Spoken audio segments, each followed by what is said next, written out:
Hey guys, welcome back to my channel nursing tech Jyoti. So जैसे कि आपको पता है, हमने fundamental of nursing already start कर दिया है 0 लेवल से, और आज मैं आपको पढ़ाऊंगी नेक्स्ट प्रोसीजर। फर्स्ट प्रोसीजर हमने मेडिकल एंड सर्जिकल एसेप्सिस पढ़ा था। सो आज हम पढ़ेंगे यूरिन स्पेसिमेन कलेक्शन। बट उससे पहले please subscribe my channel, press the bell icon, ताकि आपको टाइम टू टाइम नोटिफिकेशन मिलती रहे। So let's start the topic. So आज हम पढ़ेंगे urine specimen collection. Urine specimen collection सबसे पहले होता क्या है? To collect the urine sample from the female और मेल यूरिथ्रल ओपनिंग, और आप बोल सकते हो from the catheter. So first one is the definition of the specimen collection of the urine. Urine specimen collection. So इसकी क्या definition होगी? It is the collection of urine, या फिर आप बोल सकते हो collection of urine sample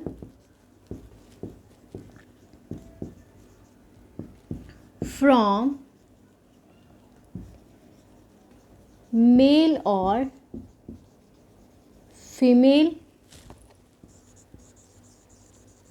urethra or from the catheter. Okay, so this is the definition of the urine specimen collection. अब बात आती है कि क्यों इसकी ज़रूरत क्यों पड़ी, क्यों हम यूरिन स्पेसिमेन कलेक्शन करते हैं। सो आपको पता है ट्रीटमेंट पर्पस के लिए भी कर सकते हैं, और डायग्नोस्टिक, इट मीन्स किसी भी डिजीज़ कंडीशन को डायग्नोस करने के लिए हम कर सकते हैं वहाँ पे यूरिन स्पेसिमेन कलेक्शन, और किसी की ट्रीटमेंट के लिए भी हम वहाँ पे कलेक्ट कर सकते हैं urine specimen. So next one आते हैं इसके पर्पस। सो क्या क्या पर्पस हैं इसके? To diagnose the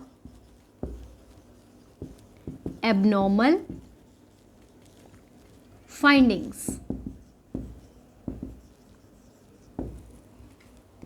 and the second one is the to treat the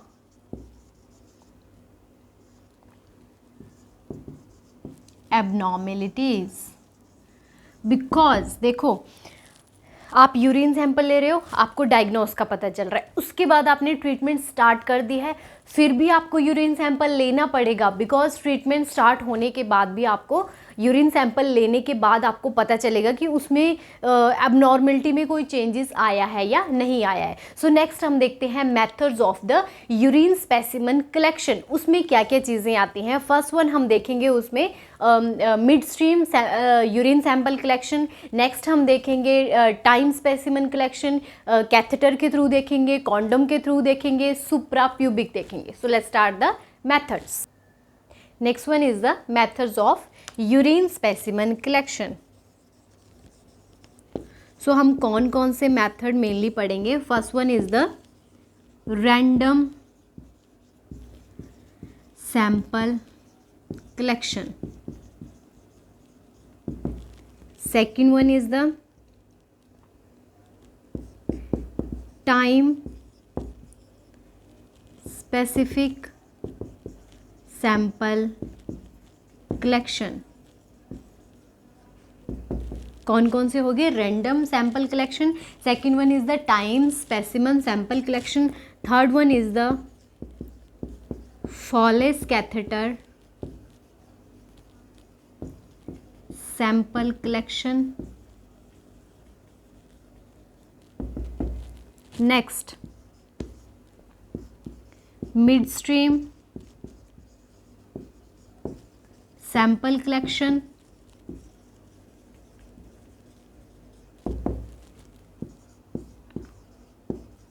condom catheter sample collection, and the last one हम क्या देखेंगे? Supra pubic sample collection.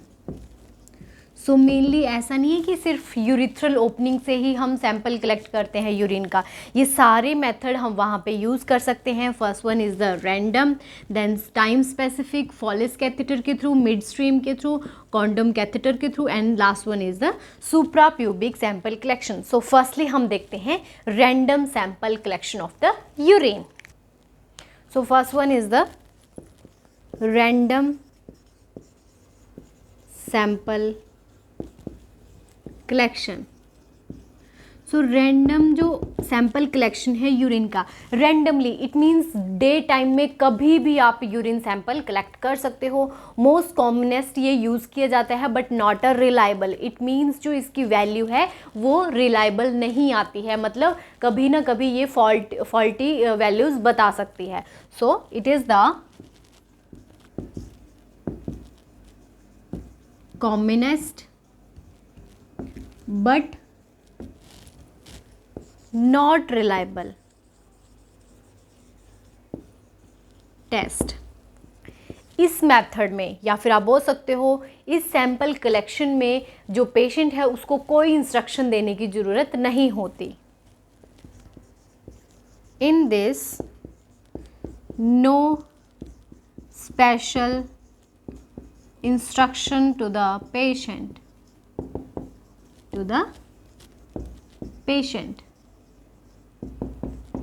And the last one is collect the specimen या फिर collect the urine sample at any time of the day. So this is the random sample collection. Next हम देखते हैं second one, that is the time specific sample collection. Second one is the time specific sample collection. So जो time specific sample collection है इसमें भी mainly 2 parts आते हैं. First one is the 24 hour sample collection and the second one is the 8th hourly sample collection. 24th hours and 8th hourly sample collection. So next में हम देखते हैं 24 hours और 8th hourly sample collection. So time specimens sample collection में हमने 2 types देखे. 24 hours sample collection and the second one is the 8th hour या फिर 8 hourly sample collection. So इन दोनों में क्या डिफरेंस है? जो 24 आवर सैंपल कलेक्शन है मेनली यूज़ में लिया जाता है प्री एक्लेम्शिया. प्री एक्लेम्शिया जो कि एक प्रेग्नेंट वीमेंस की डिजीज़ कंडीशन है जिसमें हम आइडेंटिफाई करते हैं mainly proteins in the urine. Mainly used in pre eclampsia. क्यों करते हैं use? To detect the proteins को डिटेक्ट करने के लिए. सो मेनली जो 24 आवर सैंपल कलेक्शन है उसमें क्या करते हैं 8 AM to 8 AM हम यूरिन सैंपल कलेक्ट करते हैं. Collect the sample from 8 AM to 8 AM. और इसमें जो फर्स्ट और जो first drop of the urine होती है या फिर आप बोल सकते हो first drop of the sample जो है उसको हम डिस्कार्ड करते हैं. उसके बाद जितना भी 8 AM to 8 AM जो यूरिन है उसको हम कलेक्ट करते हैं. Discard the first drop of sample. So mainly आपने याद रखना है 8 AM to 8 AM mainly pre eclampsia में यूज़ किया जाता है. और मेन पॉइंट है इसका जो फर्स्ट जो इसकी ड्रॉप है उसको डिस्कार्ड किया जाता है. नेक्स्ट आता है 8 hour sample collection. So 8 hour sample collection mainly use में लिया जाता है रीनल फेलियर के केस में। क्यों? ताकि उसमें हम डिटेक्ट कर सके creatinine. It is mainly used in renal failure. क्यों करते हैं? Detect the creatinine. और इसमें मेनली क्या है, पेशेंट को हम एडवाइस करते हैं to empty the bladder at the midnight. It means 12 AM, रात के 12 बजे उसको क्या करना है, अपने ब्लैडर को एम्पटी करना है और उसके बाद मॉर्निंग के 8 AM में क्या करना है, सैंपल कलेक्ट करना है। Advice the patient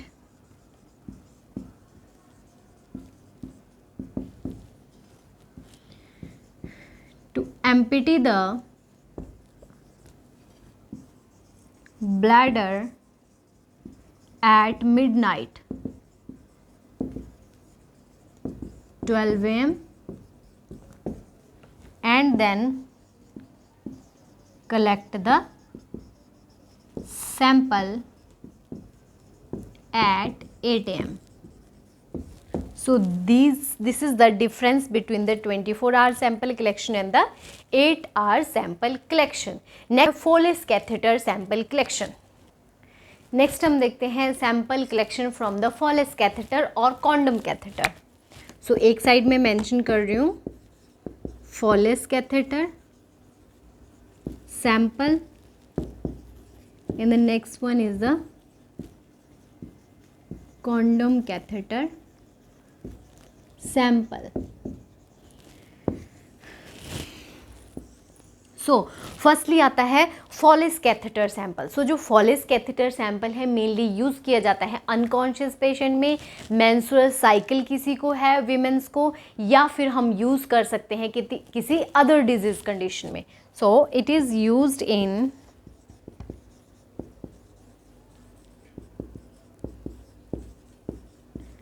unconscious patient and in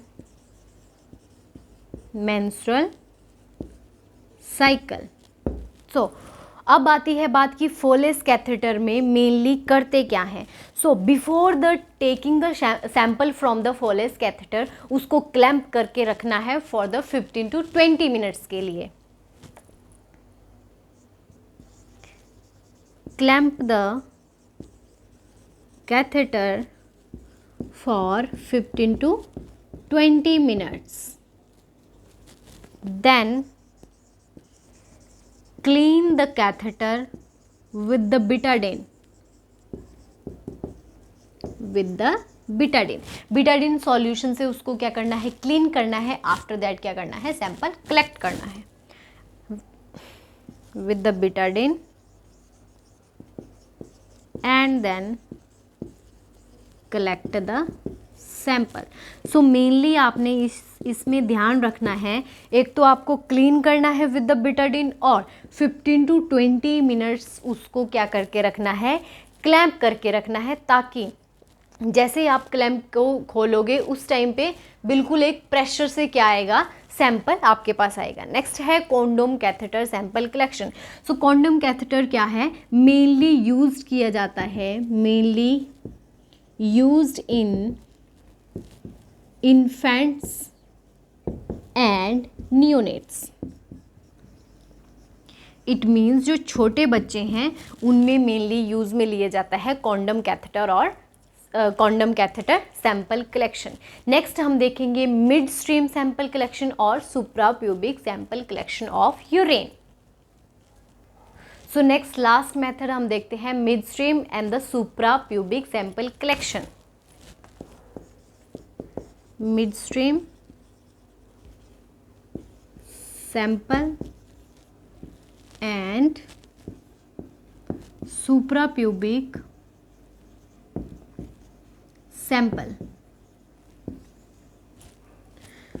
सो जो मिड स्ट्रीम सैंपल कलेक्शन है उसमें मेन ये वाला मेथड है मोस्ट कॉमनली यूज में लिया जाता है। So it is the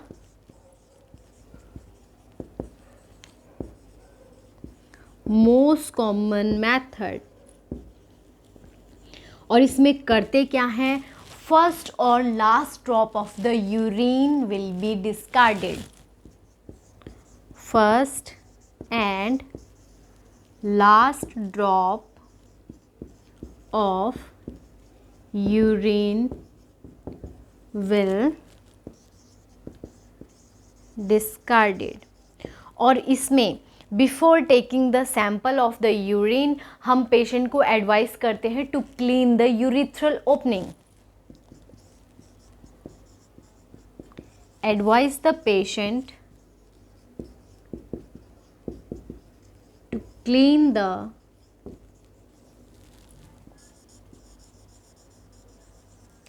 urethral opening. So main इसमें आपने ध्यान रखना है, first and the last drop of the urine will be discarded. Next आता है सुप्रा pubic. It means supra pubic, pubic जो पार्ट है, प्यूबिस जो एरिया है उसके बिल्कुल ऊपर क्या करते हैं, निडल इंसर्ट करके वहाँ से क्या करते हैं, यूरिन का सैंपल लेते हैं. और मेनली ये यूज़ किया जाता है या तो किसी को जो यूरिथ्रल ओपनिंग है उसमें ऑब्स्ट्रक्शन है, या फिर यूज़ में लिया जाता है अनकॉन्शियस पेशेंट में. So, in this method, insert the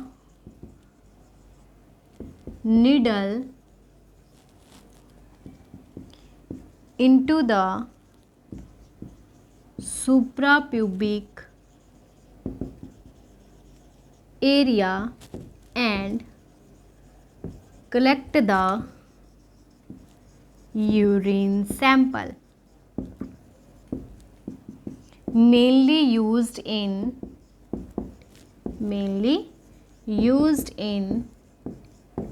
unconscious and urethral obstruction patient. So mainly these are all the methods of the urine specimen sample collection. Next हम देखते हैं normal और abnormal findings of the urine sample. So next one is the normal and abnormal findings of the urine sample. So सबसे पहले आपको normal पता होंगी तभी आपको abnormal चीज़ें पता चलेंगी. So first one is the normal findings. Normal finding में सबसे पहले आपको पता होना चाहिए यूरिन आउटपुट कितनी होती है. Urine output, so normal urine output is the 1500 to 2000 ml. ये सारे आपके क्वेश्चनियर में भी ऐड हो जाएंगे. सो ये सारी चीज़ें आप ध्यान से देखना, मेनली इनसे ही क्वेश्चन अराइज किए जाते हैं from the urine specimen collection. Next है pH of urine. So normal pH of urine कितनी होती है, 4.5 to 8.0. नेक्स्ट है normal colour. So normal colour है pale yellow. Pale yellow is the normal colour और आप इसको एम्बर कलर भी बोल सकते हैं. नेक्स्ट आता है नॉर्मल स्मेल. सो जो यूरिन है उसकी स्मेल होती है एरोमेटिक. एरोमेटिक स्मेल को हम बोलते हैं नॉर्मल. नेक्स्ट आती है specific gravity. Specific gravity, so specific gravity of the urine very करती है फ्रॉम 1.025 to 1.0 1.010 से लेके 1.025 तक, और हम बोल सकते हैं 1.010 से लेके 1.030 तक. ये मेनली है अडल्ट की.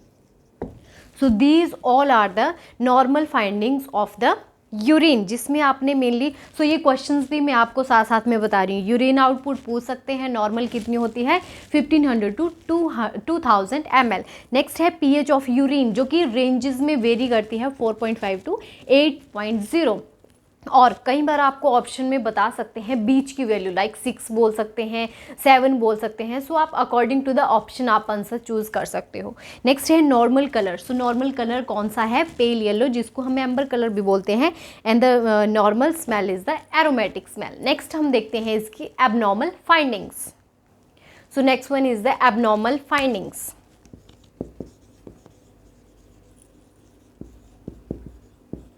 सो एबनॉर्मल फाइंडिंग्स में मेनली क्या आता है, यूरिन में स्मेल, मेनली जो फ्रूट लाइक स्मेल देखी जाती है DKA में, डायबिटिक कीटो एसिडोसिस में मोस्ट कॉमनली। और ये कई बार क्वेश्चन पूछा भी जाता है कि फ्रूट लाइक स्मेल किस में देखी जाती है, डायबिटीज कीटो एसिडोसिस में। फ्रूट लाइक स्मेल किस में देखी जाती है, DKA, diabetic keto acidosis. And second one आता है स्पेसिफिक ग्रेविटी। देखो डायबिटीज मेलाइटस और दूसरी कंडीशन होती है डायबिटीज इंसिपिडियस, दोनों क्या है ऑल्टरनेटिवली, मतलब बिल्कुल साइमल्टेनियसली काम करते हैं। सो सेकेंड वन है specific gravity. So specific gravity की अगर हम बात करें तो दो कंडीशन आती हैं, डायबिटीज़ मेलाइटस और डायबिटीज़ इंसिपिडियस। सो डायबिटीज़ मेलाइटस में इंक्रीज होती है स्पेसिफिक ग्रेविटी और डायबिटीज़ इंसिपिडियस में डिक्रीज होती है स्पेसिफिक ग्रेविटी। क्यों? बिकॉज इंक्रीज हो जाता है डायबिटीज़ मेलाइटस में ग्लूकोज का level, because increase the glucose level. So these all are the abnormal findings of the urine. So this is all about the urine specimen collection. I hope आपको ये video अच्छी लगी हो। Please मेरे channel को subscribe करें, like करें, share करें और बेल आइकन बटन को प्लीज़ प्रेस करें ताकि आपको नोटिफिकेशन साथ साथ में मिलती रहे। Thank you so much.